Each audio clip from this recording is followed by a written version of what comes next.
राधे राधे, जय श्री कृष्णा। आज मैं आपको बैसाख मास के महात्म्य का 13वां अध्याय सुनाने जा रही हूँ।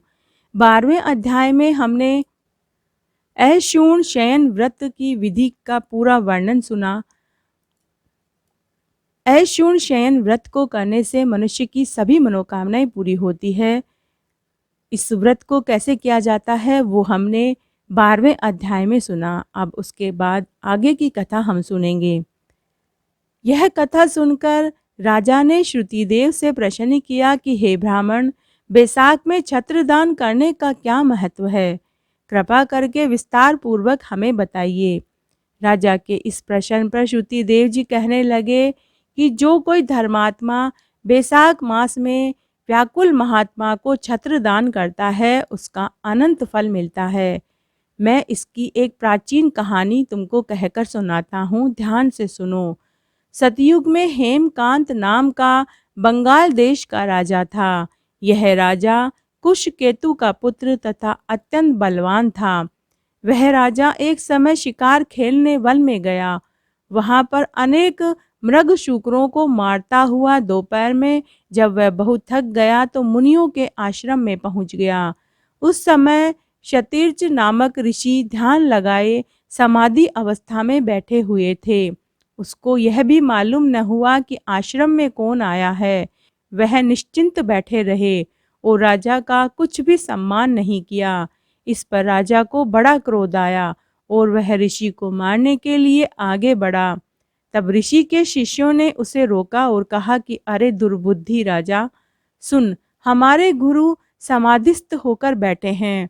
उनको यह भी पता नहीं है कि बाहर क्या हो रहा है, इसलिए क्रोध करना उचित नहीं है। तब राजा क्रोधित होकर कहने लगे कि हे ब्राह्मणों, मैं थका हुआ आया हूँ और तुमने मेरा अतिथि सत्कार तक भी नहीं किया है। तब शिष्यों ने कहा कि हम तो गुरु के अधीन हैं, बिना गुरु की आज्ञा के कुछ भी नहीं कर सकते।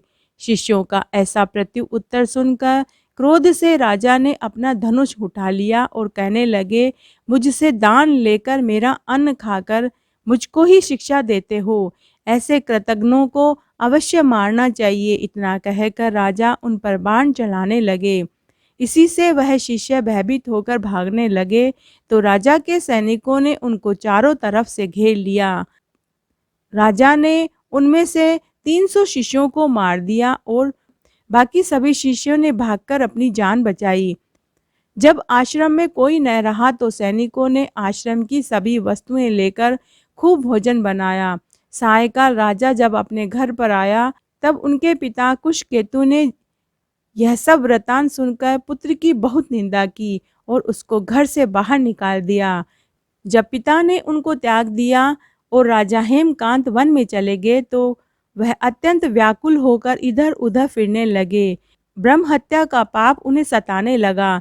इस प्रकार उस दुरात्मा को फिरते हुए 28 वर्ष बीत गए।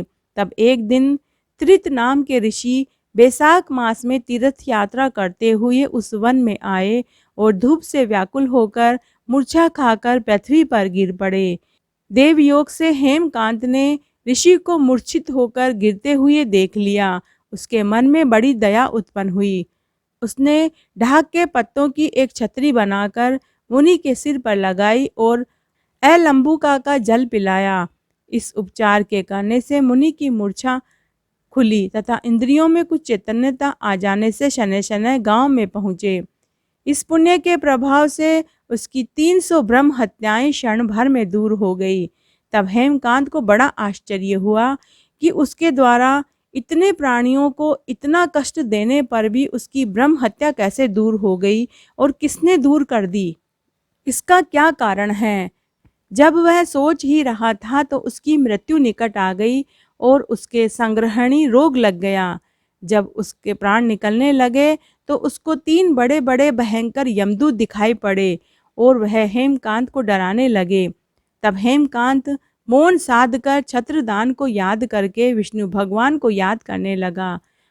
भगवान ने उसी समय अनबे मंत्री विश्वक्सेन को आज्ञा दी कि यमदूतों को रोको और बैसाख मास में छत्रदान करने वाले हेमकांत की रक्षा करो।